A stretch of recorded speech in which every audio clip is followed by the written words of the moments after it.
Hey, all you lovers out there. Happy Valentine's Day. Spending it with the Suns jam session? You minx, you. Got nothing better to do? Well, good, because neither do we. We're here for you on Valentine's Day, the last game before the All-Star break commences for the Phoenix Suns. Playing the Detroit Pistons, kind of have the stars align for that one, right? A great game to lead into your All-Star break. And still, somehow, some way, drama, like driving home from work, drama popping up on the phone. Unbelievable stuff. Matthew, happy Valentine's Hey, Day, you minx, you. happy Valentine's Day. This one goes out to all the ones that just smush and now they're turning on the TV to watch us on their big screen. Post There's at smush. least one. Come on, there has to be at least one jamsters out there doing that right now. So You think it'd be like you think we'd be the pregame to the smush, though, right? Like we're not the post game. no, We're not the post smush cigarette, are we? I think we would have to be, man. You can't watch us before. You'd be out of the mood quick. What do you got there? Oh, mio. It's a back scratcher. Happy Valentine's Day. Oh, happy Valentine's Day. I Yeah. do have a question for the jamsters. Remind me to ask once we get into the pod. Yeah, just and we were talking about the NBA stats not being updated. Everyone has tonight off. I think we're the only ones doing this, and feels so lonely right now. No, well, we have each other. We have the jamsters. You know, it's what Matthew's mentioning is if you go to like ESPN right now, it'll say that the final score was 116 to 100 for the Phoenix Suns. But if you start to look at the statistics, like for some reason at the end of the third, everything froze, not only at ESPN, but NBA.com. According to the added up statistics of the players, it's still 99 to 77, which is frustrating for me because I'm writing the recap for Bright Side of the Sun and I have everything done and I just need to plug in some statistics. How many points did Saban Lee have tonight? Well, I can tell you that midway through the third, he had 13 points in 16 minutes play on 4-9 shooting, but that's incorrect because he scored in the fourth quarter. What? And it even says it up top that the Suns were outscored 31 to 17 in the fourth quarter, but doesn't tell you the story and how they got there. So to Matthew's point, everybody, including the NBA scorekeepers, are taking the night off. I'm glad I had no bets that I'm sitting here waiting on, needing anything to process because it's just excruciating and annoying. So rather than publishing the post game on brightsideofthesun.com before I come on like I normally do, I'll just wait till we're all done. I'll sit here and I'll talk to you fine people about the Suns and the Pistons and this weird, wacky game that started with a punch in the parking lot. So welcome, Jamsters, again. Happy Valentine's Day. Happy Arizona State Day to you as well. We appreciate you taking some time out of your busy schedule and your family to hang out with us. If you're live, you're probably listening to this tomorrow, right? It's February 15th. You're like, dude, I was smushing last night. I was not watching you guys or the Suns. I was too busy. Get it on. And now Smush room. and now you're driving to work and you're listening to us. So thank you for that. Make sure you subscribe, rate, review, give us a thumbs up, give us 5 stars on Apple Podcasts, write a review. Let us know where you like to smush. We'll read it right here on the podcast. And if you're on Spotify, simply just rate us 5 stars. We're going to be drinking some pretty heavy stuff tonight. I mean, it's Valentine's Day. We're going to have bottles of wine. I've got this nice Cabernet. Let me just pop the cork. Oh, so yeah. Good. And let's get into this. Ooh.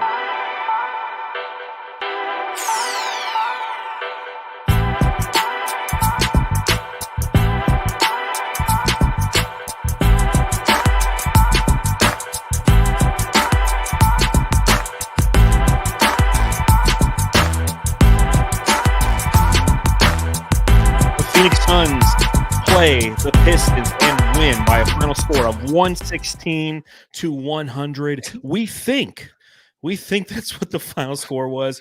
It was a game in which the Suns had a massive lead, upwards of, they nearly got it to 40 points a couple times. I think 35 is where they finally got the high on their point total. So the back end of the game, there's a reason why they haven't updated any of the statistics, is because the game was over in the middle of that third quarter. But it brings me to an interesting question for you, Matthew. Oi, Matty.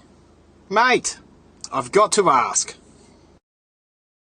Hey, look at you. You made the graphic and it's correct. That's fantastic. At least you're working tonight. Matthew, so the question I got for you is, what are your feelings on the Pistons overall as an organization, not just now, but throughout your history as a basketball fan? Who are the Pistons to you? Who are the Pistons to me? That's a good question. And it's funny because I was actually watching Rasheed Wallace in an interview talking about the time they beat the Lakers. What was it? The Fab Five they had going on over there with Gary Payton, of course, O'Neal and Kobe and Malone. Yep. The Fab Four. There you go. I was thinking of Queer Eye. That's the Fab Five. The Fab Five was Michigan. That's basketball. Michigan, yeah. But Fab Four, and how upset David Stern was that the Pistons pulled that off, and the Pistons actually won because it ruined everything that he wanted. All the money he would have made, the Lakers would have won. So the Pistons, when I first think of, is that title. That's it. I just remember that season. Ever since then, nothing. I feel like it's been easy wins for the Suns. Nowadays, it's like, you sign Coach Monty that long-term extension or to the long-term contract. Congrats, Monty. But now it's just like, what the hell's even going on there, man? Like when I'm watching those players, I'm like, how do they even want to get up and play? But you still see some of those young guys have basically their head in the game for the most part, just trying to prove themselves, knowing that it's about the end game, maybe finding a way out of there. But I don't see any upside to this team. What about you? What do you think about when you think of Pistons? Pistons, if you will. I mean, obviously they're an Eastern Conference team. So from a Suns perspective, it's not necessarily a team that has crossed your path or your universe throughout the history of the organization.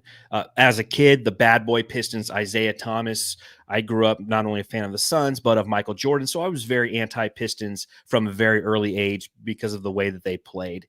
Through the 90s, they got Grant Hill, respected Grant Hill, but didn't like him because he went to Duke, and I was anti-Duke back then as well. So they were a team that once they got Grant Hill, they changed their logo. They brought it in that teal color, kind of the funky logo that was very 90s. The Sonics had a 90s logo. Obviously, the Suns had one that I feel is timeless. The Rockets had one as well, and I didn't like those uniforms either.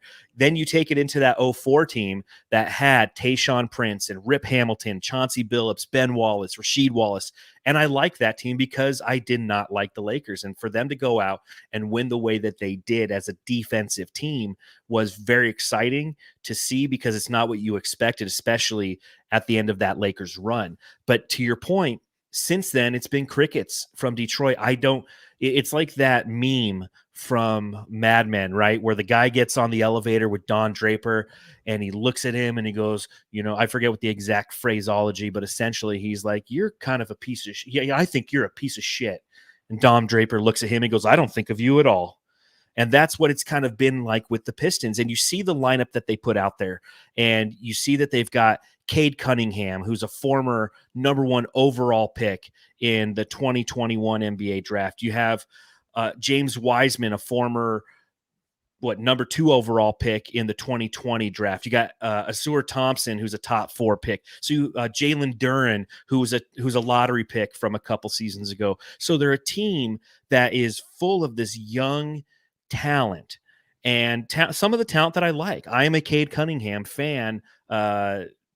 Jaden Ivey being another one. I believe the 4th overall pick in the 2022 draft, I want to say. So just a team that's full of this young talent, and it's only the second time a year that we check in on them and see what they're up to. The first time the Suns played them this season was back on November 5th. The Suns beat them 120-106 to move to 3-4 on the season, and the Pistons were 2-5. They've won 6 games since then, and tonight you saw why. Even with Monty Williams as the head coach, and we know what Monty is and what kind of motivator that he can be, but they are discombobulated. They can't shoot to save their lives, and they just don't play an effective type of basketball. And you wonder, from a Pistons perspective, we know what that's like because we were a perennial lottery team for 10 seasons. And we had to hold on to the one star that we got out of all those lottery picks. We got one guy out of it. And that's where the Pistons are right now, is they're trying to find that young, talented guy who can be somebody to build around, because Cade Cunningham hasn't proven to do it. Azur Thompson, too young, right? He's a rookie. James Wiseman's turned into hot garbage, right? He's already been traded from the Warriors. Jalen Duren's got some talent, but he's also very young, and you just don't know yet. So watching them tonight, it was just a reminder that, one, I don't think of the Pistons at all, and two, I think that's with good reason. Yeah, no, I mean, you summed it up. That was exactly how I think with these young guys. There's little glimpses, and it does make me kind of think of, like, when we had Marquise Chris, Dragon Bender, Yes. those high picks. It's like, well, you see glimpses. There's something there. Cade Cunningham, for me, like, the first time we played him, I'm like, I don't really see it, right? His stats look great at the end of the game, but I'm like, I don't see it yet. But it's like, is he going to be able to blossom? Do they need a guy like, like a Chris Paul, like what Chris Paul brought the Phoenix Suns, just that experience, help them grow? They might need that, because we all knew Monty going into Phoenix wasn't like the best coach record wise, just wasn't known as a good coach, but he was put in the perfect situation. Of course, he helped his team grow, but they just needed, obviously, to go that route of maybe getting a veteran, because it's so hard right now when you have like a young, talented team to really just grow that. There's no patience in the NBA. So it's like, how long are they No. going to wait? I think Oklahoma City's the only example where they counted on their picks. They didn't make the big trades. They kind of waited and waited and waited, but it was a long game. But The they got Sixers too. Shea. But they Yeah, got yeah. the guy, right? They They got got the the guy. And guy. just like the Sixers got Embiid, and they trusted the process and all that. Mhm. They had Ben Simmons. It took a while. And yeah, with Shea, who's an MVP caliber player this year, it still took time with that team, dude. Like, coming into this season, no one thought they would be where they are right now. So for me, it maybe been Bill Simmons, but it just took some time. And I think in Detroit, you have that in Detroit, but it just has to be the right coach and the right players. And I just don't know if they have that right now. Obviously, And they don't. I don't know if they'll have yeah. it next season. They got to make a few extra pickups for sure in the offseason. Yeah, and step one is to try to get the right coach, and that's what they attempted to do by bringing in Monty Williams, paying him the most ever that a head coach has ever received. He's $13 million a year on a 6-year contract. So that was kind of their fortification of that. They're like, hey, we got the coach, we can build off that, but the returns haven't been anything but negative thus far this season, because there's just no, we're seeing some Montyisms, right? Like, there's no adjustments. And when I get into the subreddit stakeout, it's less of them talking shit about the Suns. It's them talking shit about their own team. Like, it was pretty interesting to see it through their eyes. So just so you know, the stats have updated, which is fantastic. So we can actually talk about what happened. I'm refreshing. Like, every now and then. Okay. I do want to give a shout out to Biscuits in the Bear, $30. Wow. Thank you so much, Biscuits in the Thank Bear, you. in the super chat. Says game was over at the end of the third. Fourth didn't count. See you guys on the 22nd. That's right. We got until the 22nd until the Suns play again in Dallas. But thank you, Biscuits in the Bear, for your constant and continual support. Every time the Suns win, Biscuits in the Bear likes to provide us with a super chat for the what the difference is. So we very, very much appreciate that. One thing, I don't know where to start on this. Should we start with Eubanks, or should we start with Booker? Like, should we go in chronological order with Eubanks? Let's start with Eubanks. Big Crank Eubanks. Crank that soul. Now I mean you. Crank that soul. Now I mean you. Crank that soul. Now I mean you. Crank that soul. Now what? Okay, so I got a little story for you to tell. I got a story to tell, Matthew. So driving home today, a couple days ago, maybe a week ago, I got an email from Dave Bernstein, Rooster. He does a spot on AM 1060 here locally in the Valley, and he sent me some audio after Dave King passed away. Wow. And it was him giving a tribute to Dave, because one thing that none of us knew is Dave King every Tuesday or Wednesday would get on with Rooster and just be his son's insider from Bright Side of the Sun and talk Suns with him for about 10 to 15 minutes on his radio show. So he emailed me last week, sent me that audio. It was amazing to hear his tribute to Dave that he had live on the air. Really touching, really emotional. And he was shook about it too, as many of us in the Suns community have been. A couple days later, he emailed me again, asked for my phone number, and said, hey, listen, if you ever would be interested, if you want to come on the radio, we fill Dave's spot if you would. So today, 5:33, they gave me a call, and I was actually driving home from work, and I was talking about the Phoenix Suns on AM 1060. just hashtag for Dave King. And that's what I told Rooster a couple times. It's like, listen, if this is something that I can do to carry the legacy that Dave put out there, I will absolutely do it every week if you need me to during the Sun season, even the off season. I don't care. I'm driving home from work anyways, and I love to talk about the Phoenix Suns. The reason I just bring this up is that whole time I'm having this conversation, I get off the freeway, and right as I get off the freeway, I finish the conversation, and then I hit like traffic and a red light. And I look down at my phone, and I just see Drew Eubanks. I see Shams Charania and then Drew Eubanks. I was like, what the hell happened while I was talking to Rooster? And Shams tweeted out, he says, sources, Detroit Pistons /center Isaiah Stewart punched Phoenix's Drew Eubanks in the back tunnels of the Suns arena today. It is unclear what sparked the altercation. The NBA is expected to receive some footage to review. And then he retweeted that. He says both Stewart and Eubanks were going chest to chest before a swing to Eubanks's face connected on Wednesday, sources said. Both were separated, and there is a police presence involved with the situation in Phoenix tonight. Now, Isaiah Stewart entered this game. He was on the injury report with an ankle injury, going to be out past the All-Star break. And Drew Eubanks ended up playing tonight. So what the actual F happened there, man? Well, I guess it was a soft punch. That's what Eubanks said. That's what he was quoted saying. It was a soft punch. There's a couple things, of course, with Booker. It's like, what was said? Like, what actually happened? Chest to chest. You know, when this did happen, I kind of thought it was like a trade when I first saw it on Shams Charania. When I saw that, because the way I found out, I was late getting back here, and I was about 7 minutes into the game, and I just hear like the Suns need to make sure that they have their bench ready in this game. Like, oh my God. I'm like, did someone get hurt? And no, I pulled it up on Twitter. It was Booker being ejected, and then you had this thing with Eubanks, which is kind of insane because you just don't think about this stuff happening in the back as much, maybe after the game, but before the game, it just has to be something weird. I'm like, maybe something happened last night at the club. I'm like, no, the Suns played a late night game last night. This is a back-to-back. What could have happened?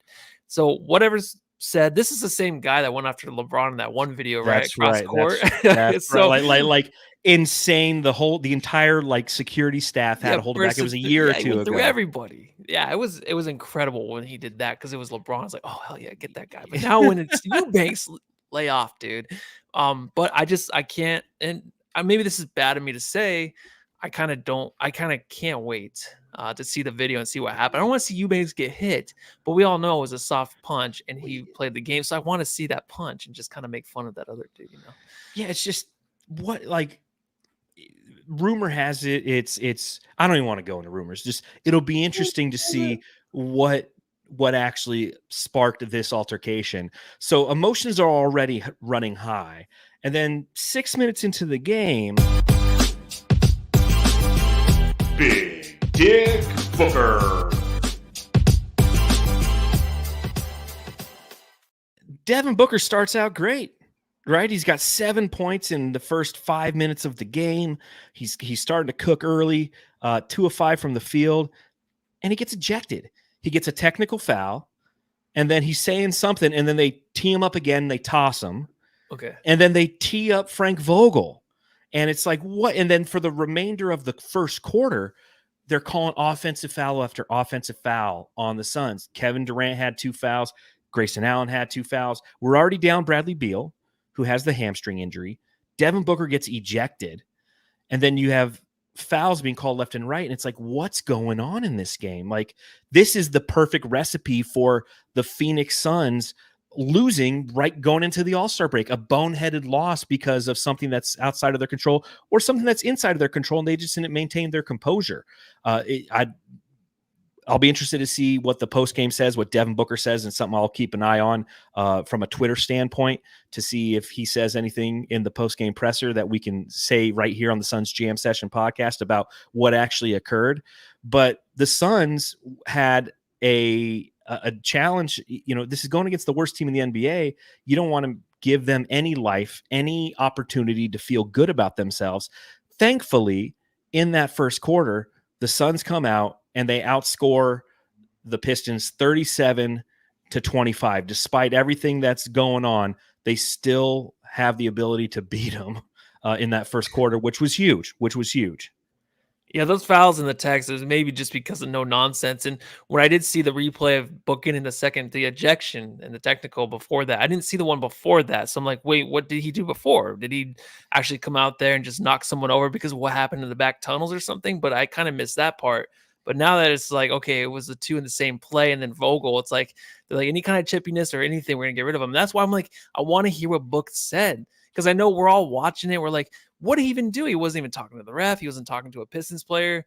But was there just something said? It's like that just crossed the line. So this can be interesting to hear. Obviously, he's not going to say it, but to get ejected that early in the game to where this doesn't even count as a game now. It counts as a game where Booker did not play. So this kind of hurts his chances. I think it was someone on Twitter, I always forget the names, apologize, did say that there's, this hurts his chance of like any kind of award, anything that he actually wants to go for. Trevor Booth, there it is. Yeah. MVP race, anything like that. Of course, he probably won't be in it, but this kind of hurts those chances if he misses any more games. So that's kind of the crazy part of it. And of course, everyone's saying, give the Suns fans what they want, dude. Like, don't the best player on the team is going to be ejected. That's fucking crazy that early in the game. So it was nuts. Yeah, it's what Trevor Booth tweeted out was essentially saying that this hurts you have to play 65 games to be eligible for any All-NBA awards. And Devin Booker's definitely somebody who is on All-NBA lists. He might not be a first-team All-NBAer, but he could be a second or third-team All-NBAer if he qualifies, right? That's the issue with like Joel Embiid prior to his injury is due to the number of games missed, he wouldn't be eligible for any of the All-NBA stuff. That's one of the things that the NBA has instilled this season in an effort to negate people and teams trying to rest their stars throughout the season. It's like, hey, you have to play a minimum number of their games or you're not eligible. And due to the fact that he didn't play 20 minutes or more in this game, guess what? He's not eligible for this game actually counting for him. What's unfortunate is, and you saw this kind of all over Twitter, is that you have people who like are holding up signs to say like, hey, we traveled from Spain to see Devin Booker and they've got a sign like, we love you, Book, and he's out. And like that's what's unfortunate is the officials allowing their egos to get involved. And it's a conversation we've had before, and it continues to be an issue. Justin Van Dyne is one of the officials that was on the crew. He's not the guy who tossed Booker, but he was around. I'll never forget. He was around when Devin Booker got ejected from a game in 2021 against the Lakers. Like there was a jump ball getting ready to happen. Devin Booker looks and he says something to TJ Ford. Side note, the fact that I know these officials' names goes to show you how shitty they are because you know their names and you remember instances. And I remember Booker like says something to TJ Ford and then Justin Van Dyne double tees him up and tosses him in a game we're playing against like LeBron, a key matchup that season. Now, if I remember correctly, the Suns ended up winning that game, but we had the same outrage because it was just so unfounded. It's not like there's a warning or it's when those officials start to inject themselves into the game and want to be a part of the process because of personal ego issues or vendettas against the player or vice versa. It's unacceptable. And 5 minutes into the game for Devin Booker tonight, it's not fair to him. And it's not fair to the fans who paid good money to go out there and to watch him play tonight. It's not fair to the people who this is their date night. It's Valentine's Day and they're taking their significant other out there to watch a game, to see Devin Booker play. And he's ejected after 5 minutes of play. Monty Williams says unprecedented BS when asked about the reason why Booker was ejected.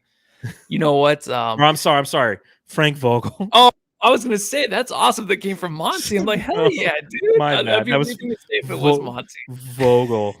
You know what, though? If you're taking the girl to the game for Valentine's Day, Booker gets kicked. It's kind of nice because you don't have to hear about how hot he is the whole game. Like, all right, you want some more Wetzel's pretzels for $20 or what?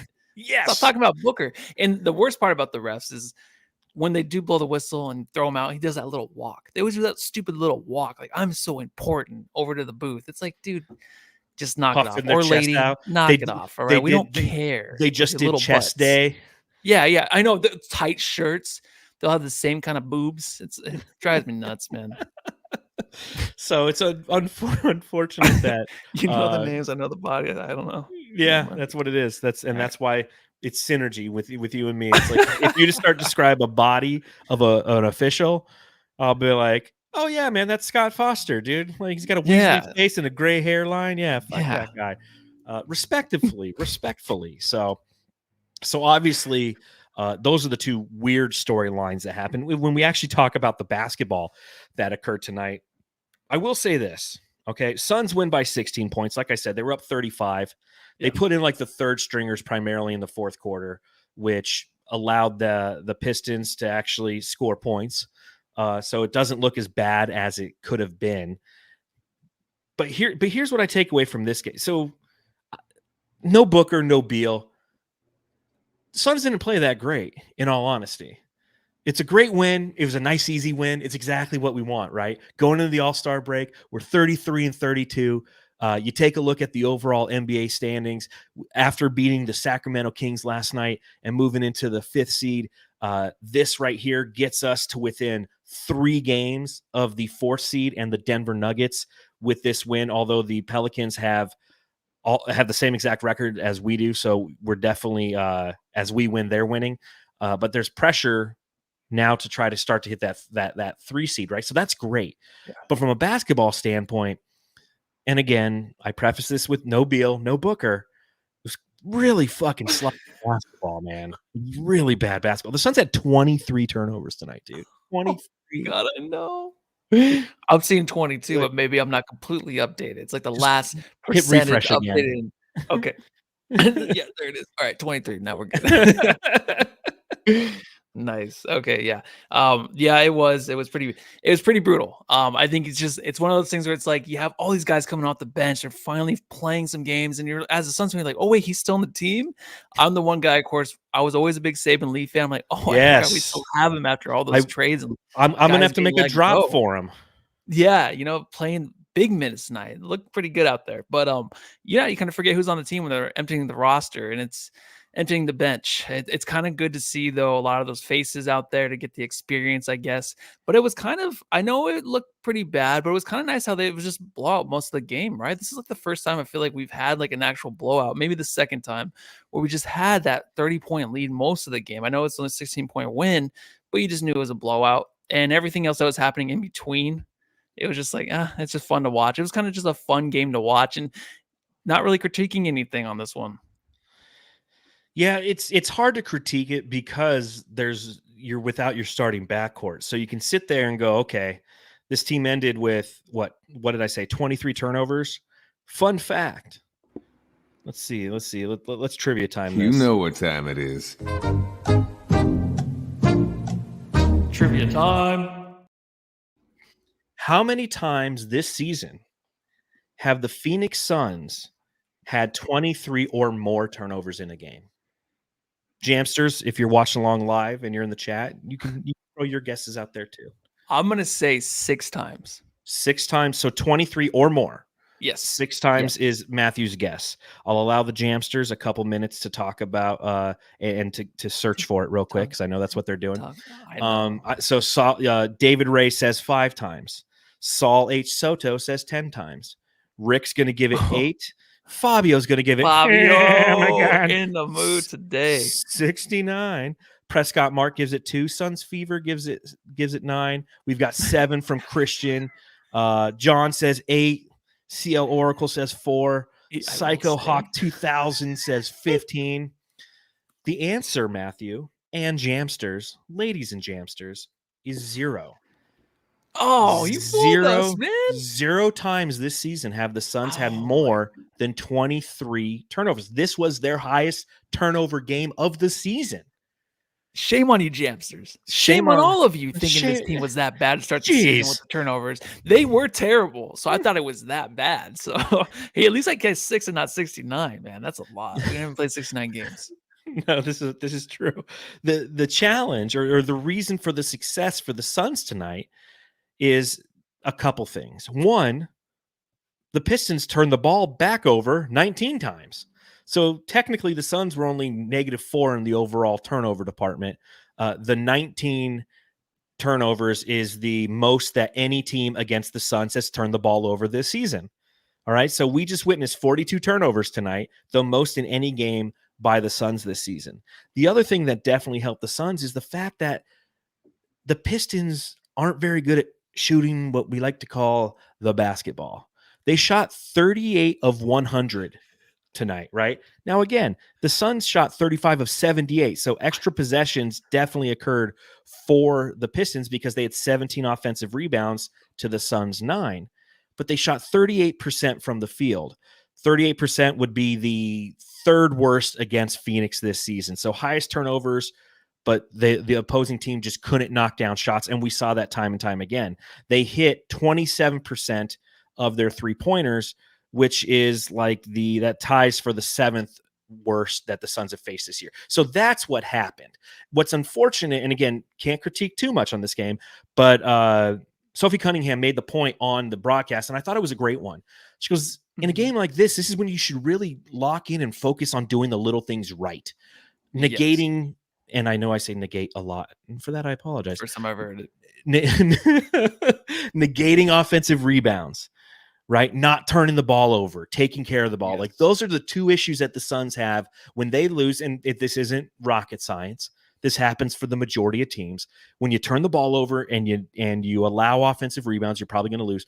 But on a night like tonight, they could have really tried to focus in on those two aspects of their game and won by 180. And I'm kind of upset that it was only 16.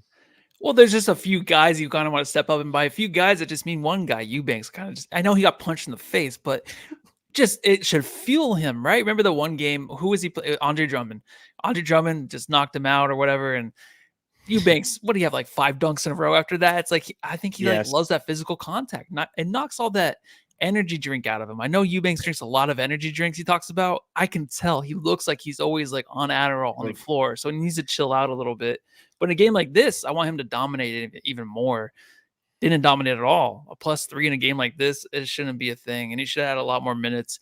Games like this, of course, you want to see the guys off the bench that you haven't seen, but you want to see other guys really gain some momentum from this kind of game to carry into games that actually matter. I mean, this game matters. Every game matters. All right, Chancellors. Every game matters, but the ones that actually feel like playoff games, you need Eubanks to step up. He can feed off of this one, I feel like. Yeah, and at the back end of this game, he was just throwing up shots. It's like, no, this is where you can perfect the craft. Exactly. That's the point of this. Yep. So Suns Fever 83, one of our elite jamsters. If you want to become an elite jamster, hit the join button on YouTube. He's just reminding Matthew, Lissy, pay attention to the KD drop, okay? You paying attention? Who the heck are you? I'm Kevin Durant. You know who I am. Y'all know who I am. Did anybody see a sniper? Did anybody see anything? I'm one of the best players to ever play the game. That's all there is to That it. was It's so nothing hard. crazy. That was the hardest. Speaking of Adderall, I needed it for that. Like, just my eyes were, I'm like going wall-eyed looking at that. But yeah, that was great. Kevin Durant led all scores tonight on both sides with 25 total points. He was 8 of 13 from the field, had 8 of 8 from the free throw line, 6 rebounds, 6 assists, 1 steal, 2 blocks, still had 5 turnovers, only 30 minutes played, which is obviously a great number as we head into the All-Star break. But another great performance by Kevin Durant. And you just kind of felt bad almost for the Pistons because, again, so many young players who have obviously grown up. I mean, think about this. These guys, Kevin Durant's in his 16th, 17th season. These guys were like 3 when he started playing. Yeah. And they've grown up just knowing him, playing him on every version of 2K. And then they're out there just fouling the shit out of him because they can't help themselves. Yeah. Oh, those poor Pistons.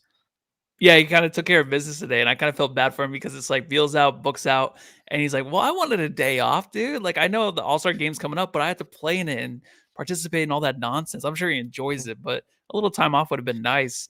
But tonight, my play of the game from him is just being on the bench, grooving to I Don't Care, I Love It. That song brings me back to Mill Avenue, dancing around, stepping on people's feet. He's jamming over there with Royce O'Neal. Like, that was awesome. But it was just like a fun game. And you could just see it on his face the whole time. It's so cliche, but him loving the game of basketball and just knowing this is the Pistons. I don't care. I'm still going to play 30 minutes. Just make sure we get this victory. That's huge. I think that's so awesome to have that on your team. The 5 turnovers, though, it's fine. I kind of goes along with the rest of the mess that happened tonight, but you definitely enjoyed kicking that Pistons booty tonight. Yeah. He's like, happy Valentine's Day. Boop, right in the butt. That should be a Valentine's Day card. Happy Valentine's Day. right in the boop, Right in the butt. Right in the butt. a couple other things that I had, second team activity. I got to give, Josh Okogie, Royce O'Neal, the way that they hustle on defense, because it was for the first quarter and a half, this was a game. And to see the way that they're hustling, I noticed it. God, it was the Kings game, part of it, the Warriors game too. Both of those games, what I noticed from their defensive strategies is like the Suns play off of the opposition a lot. They're constantly in drop coverage. They're not attacking the perimeter. And I don't know why that is. Maybe there's some tentativeness because they're afraid of getting called for a foul, getting into a rip through situation. I don't know what it is, but the Suns aren't a team that really attacks on defense. They kind of let the opposing offense come to them, and that hasn't worked for them this season. They're 15th overall in defensive rating. And what I've noticed since the addition of Royce O'Neal, obviously this being his third game, Josh Okogie, who we've had a season and a half with, and we know what kind of tenacious player he can be, is we're starting to see an identity with that second team unit. And I know it's early, right? 3 games in. But I saw it tonight, and I saw it some last night too, especially in that fourth quarter, where they're attacking the opposition on defense. They're getting to the ball and getting up on them, and they're not, they're making it hard on them. They're not sitting there hand checking. They're not putting themselves into position to where they can be called for a blocking foul, but they're not allowing clean vision for the opposition. Royce O'Neal is doing a great job of that. Okogie's kind of always done that, but he's also been out there alone and had to gamble because there's no one really behind him who's had the same mindset, if you will. And you saw that tonight with both of those guys. It's something that Nas Little was doing last night as well. It's something that Grayson Allen can do at times, which I appreciate. And it's something to really keep an eye on as we have this final stretch post All-Star game, is that second team defensive identity, knowing that old man Thaddeus Young is on his way and is also somebody who has a defensive identity. It's something that this team has needed, and we've known it. And if this can actually come to fruition, it is a massive win for the Suns, especially at the trade deadline, despite what Bill Simmons says. I don't know if you listen to the latest Bill Simmons, but he's just like, I don't know how Nurkic is hurt. What's it? Was it from today or Monday? It was yesterday. He put out one Monday and then one Tuesday. Oh, okay. But he pretty much is like, he's going through things. He's just like, I don't know how Nurkic is still healthy, and I don't like the Royce O'Neal edition. He just continues to say that, just moves right over the Suns. Like, so he just basically combined the 2 previous pods into one, where he talked about Nurk and he won't say, okay. Well, at least he's getting a little better, putting a little bit more homework into it, or I don't know. But Royce O'Neal plus 37 tonight. God, plus and minus. Never seen plus 37 in my life. Read his stat line. Read Royce O'Neal's stat line. This is beautiful. Right. 24 minutes, 3 for 6. 3 for 6 from 3. 7 rebounds, 3 assists, 2 steals, only 1 turnover, 1 personal foul, and a great job at karaokeing on the bench. And 9 points. A great job karaoke. And I forgot the most important part. 9 points. Yeah. Points. So, I think that he has like this little sidestep for 3, but I love how confident he is in just catching that ball. And if you're just a few feet away from the dude, or maybe a couple more than that, he's going to launch it, man. He's very confident in that shot. That's what I like the most. I love the defensive effort, of course, but just the fact that you have that guy that's just going to jack him up, because it's like, why not? You fit right in with Grayson Allen and Eric Gordon. We need you guys to just shoot it when you get it, and he's going to do it. He also has an elite pump fake, and he's talked about that, and we saw it tonight too. It's one of those things where, he'll sell the defender on it, and that's going to open up more aspects of it. So it's an early return, and we've been through this before, right, Suns fans, where we get an acquisition at the trade deadline. Think back to like Aaron Holiday, right? Remember when we got Aaron Holiday, and all of a sudden we're like, dude, this guy should be the backup point guard. He's better than Cameron Payne. Oh, man. Even in the playoffs that season when we were having some struggles, we're like, dude, get Aaron Holiday out there. Oh, yeah. That's yes. I remember that, but I just remember saying, I think I said it was like, this is a bad thing to want. Yeah, no, I was with you, but like, we're around the Suns universe, and those are the comments that are starting to happen. I thought you meant like our pod was saying. No. Where it gets Aaron Holiday, dude. I didn't care. The guy was he's kind of like the David Roddy in this situation, where he was kind of the guy thrown in for a mechanics standpoint, and you want to see more of him because you just want to know what you have, but you're on a competing team that doesn't need to give every guy on the team an opportunity to play, so he's just not going to get the minutes. And if he does come out and he gives you 5 good minutes one time, you think that can be extrapolated over a 25 game span, and therefore every time somebody doesn't play well, so if Bol goes out there and has a bad game, everyone will be like, but if you put David Roddy in, that's what he's here for, right? So I mean, that's that whole thing. So we've experienced this before, but here's the difference: is Royce O'Neal is a $9 million a year player. He's somebody who will be a free agent, unrestricted, at the end of this season, and will most likely garner a quality contract. So he's going to go out there and he's going to compete, knowing that it's going to pay off for him this offseason. I think he's 31 years old. Jamsters, you can correct me in the chat. But that being said, he's comfortable. He played with Kevin Durant before, and he's a confident player and shooter. He's exactly what this team needed, and he is a 3-and-D guy. And we see that. I'm impressed with the defense. It's nice to see him be confident in the three-point shot. It's nice to see him hold the pose and whatnot. But I like his tenacity on defense, his ability to guard the 1 through 5.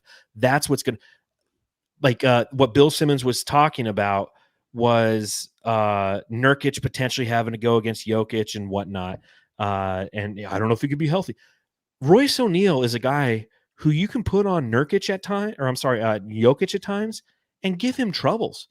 That's what our buddies over at the Best Nets Fans podcast were saying. They're like, listen, the Nets would put him on Embiid from time to time, not for an entire game, but you throw a look at him and you do you do 5 to 7 minutes a game, and it flusters them, right? It's like when Kevin Durant, when we're playing against the Clippers last year, they put smaller guys on him in an effort to discombobulate him and take him out of his game because they're getting under him, if you will. They're not trying to guard him straight up. They're getting under him and guarding up on him, which he likes to do. So I think that there's some flexibility there that maybe I'm being a little too optimistic. Maybe almighty Bill Simmons knows what's going on.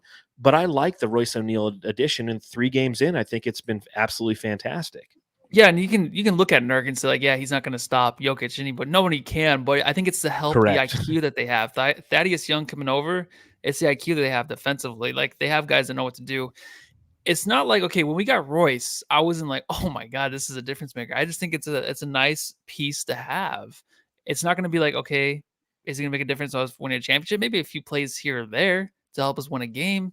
But it's not something that's like, he's that difference maker. He's not that guy, but it's nice to have him instead of those other 4 guys that we let go.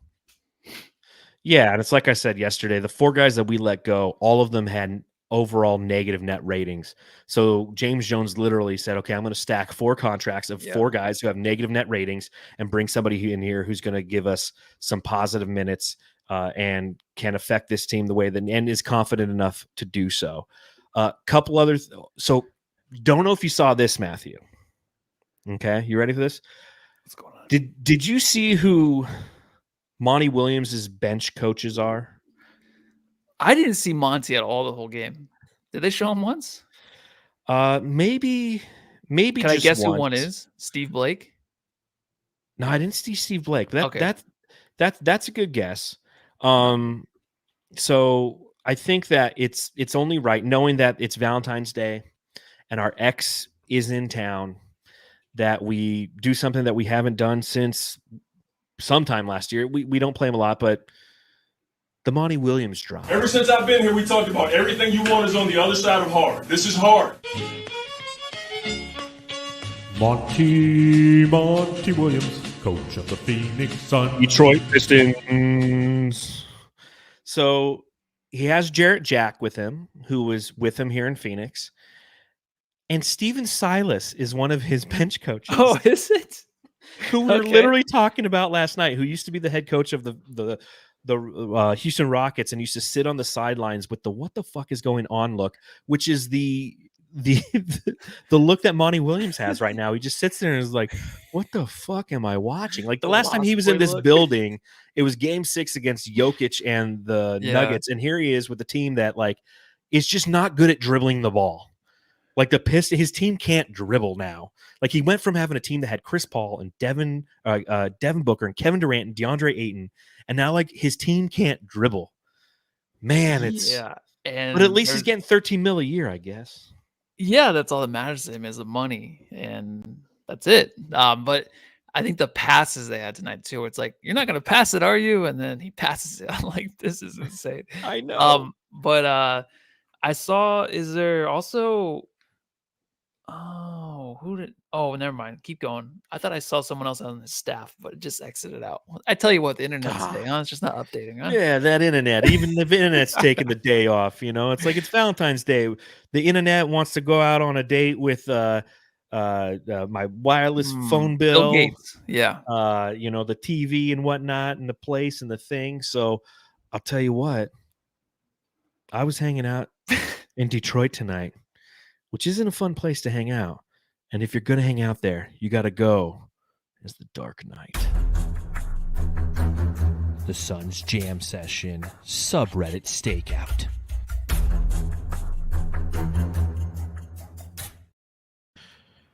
Matthew, happy Valentine's Day. Where is she? Oh, she's dead. This is awkward. You're a two-face. So here's what was going on the subreddit for the Detroit Pistons. Why the fuck did they toss Booker, bruh? I wanted to watch him play. They were pissed about it. They said, we must have some of the best luck when it comes to stars and refs. Refs got the Pistons. Let's go. Refs with a historic performance tonight. Can we have these refs every game? Yeah. And then they said, this is so chippy. Stu's punch might not be the last one thrown tonight. That was all the reference they had on Isaiah Stewart. That's it. Punch at. That's all they had. They didn't talk about it. So That's like the biggest news since Draymond. Yeah. I'm just someone getting punched, obviously. What is Monty's obsession with finding the worst dude on the roster and giving him meaningful minutes?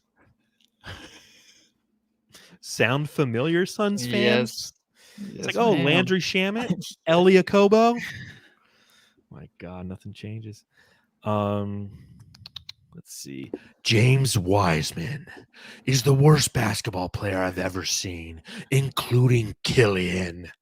Oh, I mean, that's another lottery pick that they just released, dude, and no one's picked him up. No one's picked up Killian Hayes. Left-hander from France. Don't know if we want him. Elia Kobo. Even Monty Williams. We can't take the guy. No way. He'll be on Golden State. Imagine getting cooked by Saban Lee. Former Pistons, Saban Lee, and Bull for 24 hours, outscoring our last 3 lottery picks. Fuck. Their announcers are awful. And then somebody replied and said, fuck you want them to say? Nothing to talk about when one team isn't playing NBA level basketball. So true. It is. What do you want him to say? I had tickets for the game against the Magic next week, but I'm returning those shits. And then the last comment, Monty gives 0 fucks. Just that fucking little clown smirk. Fuck you, Monty. Fuck you. The Suns Jam Session, subreddit stakeout.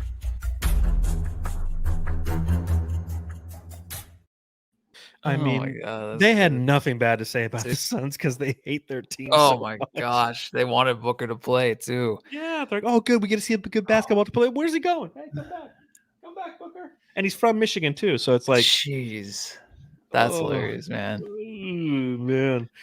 Any other notes that you had on this game? Dude, no notes. I took 2 notes and then I closed it on my Google Doc and I forgot to open it back up. So no notes this game.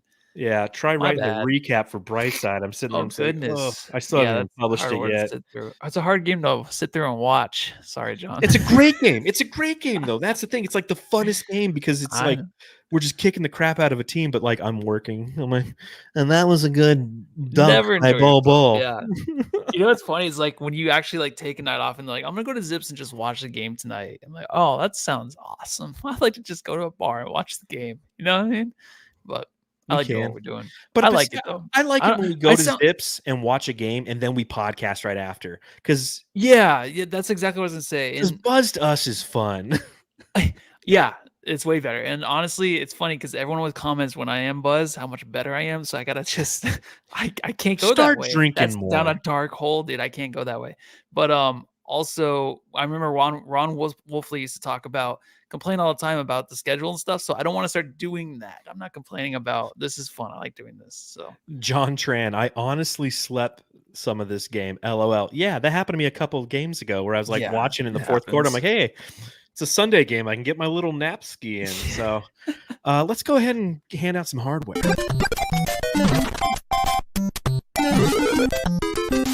Jam star of the game.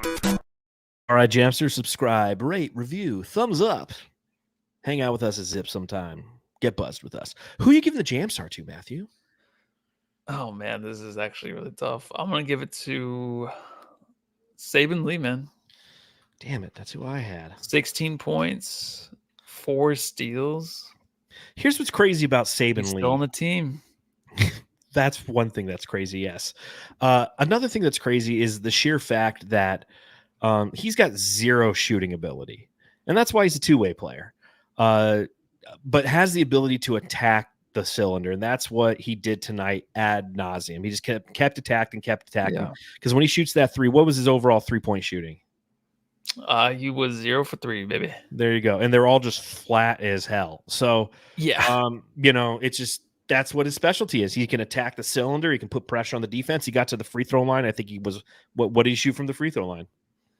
8 for 12. 8 for 12. So, I mean, he lived at the line tonight. So, it's nice to have that wrinkle. He's a two-way player. So, I mean, just that's what it is. So, Hey, at least he's still on the team and Jordan Goodwin's gone, dude. That was your guy, remember? Before the season? I still got Saban Lee on the team, so.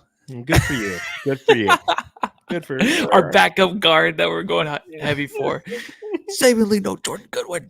I'm like, Saban Lee, it's not going to happen. It's going to be Jordan. Oh, where'd he go? Oh, he just scored his first points in Memphis? Okay, that's cool. That's cool.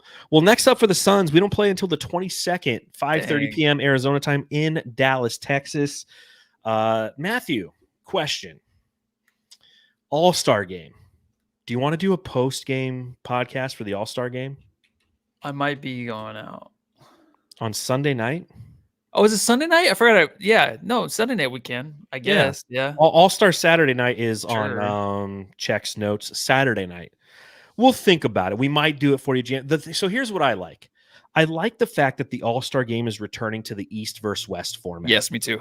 Love that. Absolutely love that. I got tired of the drafting and all that. And it's like, they're trying to generate storylines. No one gives a shit. I've always said that I love the fact that if you go back and you're on NBA TV and you watch the 1995 NBA All-Star game, East versus West, you can sit there and go, oh, this is an encapsulation of who was good that season in their respective conferences. You'll get some random Detlef Schrempf will be in there or something. You're like, what the hell? It's like, oh, he had a great year for Seattle that year. That's awesome. I get to see him in there, right?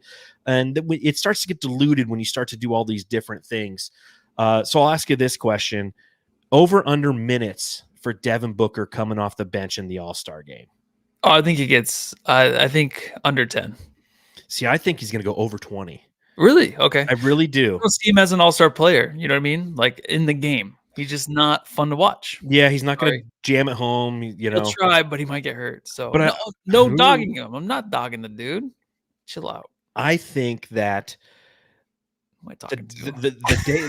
the day before is when his book one's officially debut, right? February 17th. Yes, I did look that up, actually. I think he's going to go out there and he's just going to be feeling it. He's 27. He's in his prime. It's kind of his time to take over the NBA, the All-Star game. I'm with Aussie Suns fan podcast. I could see him going for the All-Star All right. MVP. So I'm excited to see that. Me too. Another thing that came out today is the fact that the Suns have officially announced that they are going to have a G League affiliate starting next season. And they've already started a campaign where you can name that team, just like the Suns. Who do you back. have? So who do you have? Okay. What are your ideas? Yeah, I I thought submitted that- one. Did you? I didn't submit one because I didn't know where to find it. It's Too much research. Suns.com. Suns.com. Who goes there anymore? Yeah.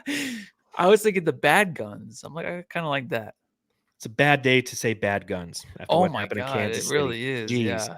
Well, what is the bad guns though? Isn't that like I have no idea. young guns? That's what I'm thinking of. The young guns. Ah, like yeah, not like bad guns. Young guns. I like that from the movie. yeah, with no Emilio gun talk. Estevez. Yeah, Emilio Yeah, good job, Estevez and Matthew. whatnot. Way to read the room. CL Oracle says Prescott hot shots.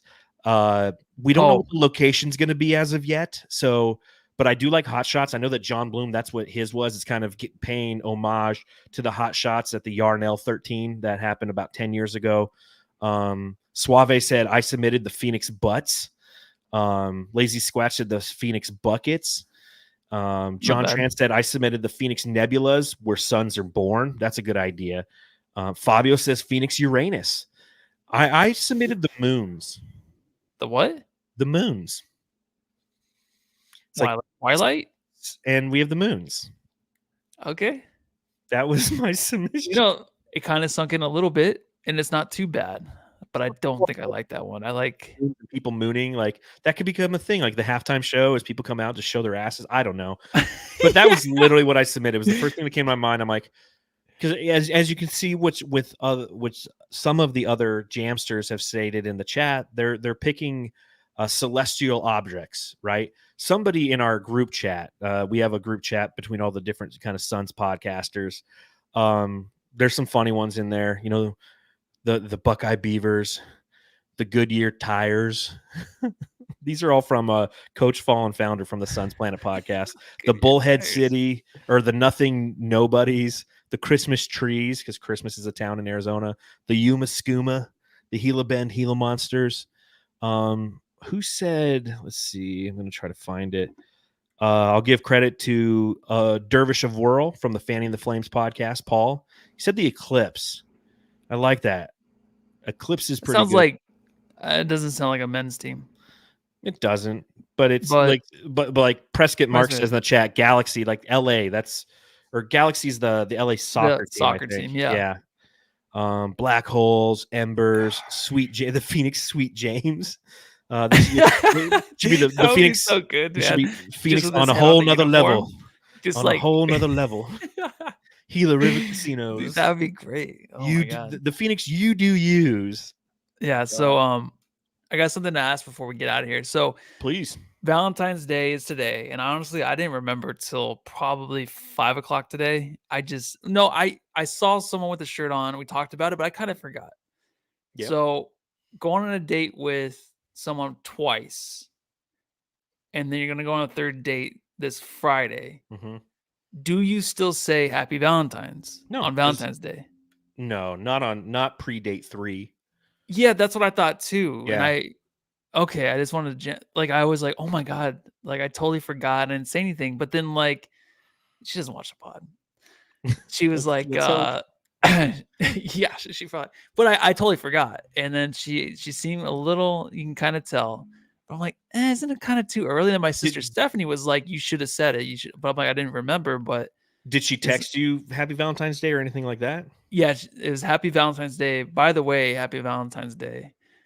Like later, like it was like 5:30. Oh, she gave you the by the way? Yeah, so I'm like, passive aggressive. Man, like, you missed. She wanted it. Yeah, so I think I did mess up. What was your response? I just told her I forgot. I said I've been at work and it was mostly all dudes today, so no one said anything. So, well, I like what Aussie Suns fan says. He says then take roses to the date. That's too much. Yeah, seriously, like it meant something to her. 2 dates in, like for me, from dude to dude, like it's like before you had Mark and you blew it. Yeah, but I really didn't forget. I understand that, but they don't care. Yeah. Yeah, but it was only 2 dates, so I won't even think of Valentine's Day. You know what I mean? So Yeah, you're not in that mind frame yet. But and then I asked her to marry me. So now I probably blew it. oh yeah, it's over from Ozzy Sun. Yeah, this should be a whole segment like dating advice for Matthew. Oh my god, this could Dating become a updates. thing. Yeah, dating updates. Every other week there's like someone else, or every other month. No, I'm good though. I got a good night text, so it was nice. So Okay, good. Yeah, it So was that's okay. So here's all you got to do is you go down to Albertsons and you buy like there's these things that you can buy that it's like one little glass vase and one rose in it. Right? You're not buying a whole bouquet of flowers. Yeah. And you show up at the date with that and you're like, "Hey, I apologize that I forgot about Valentine's Day. It just wasn't on my mind, but you are." Boom, there you go. Okay, and that one little thing I goes do buy flowers. I do buy flowers. Usually Yeah. like the third or fourth date. Yeah, well, but- this one kind of this is like a hey, my bad, and I hope you can accept that my bad, but I am thinking of you kind of thing. It's just like geez, game this is over. So touching. I know, but it's like that's the game. All right, well, if she's watching, good night. Expect Honey a bunny. rose. Okay, now it's getting way too fucking weird. Now I did blow it. All right, so I guess go home and love Matthew's Excuse me. girlfriend. Yeah, go home and love. Wait, was that it? The whole show? I guess so. We're over an Okay. hour. Go home and love your family. Okay.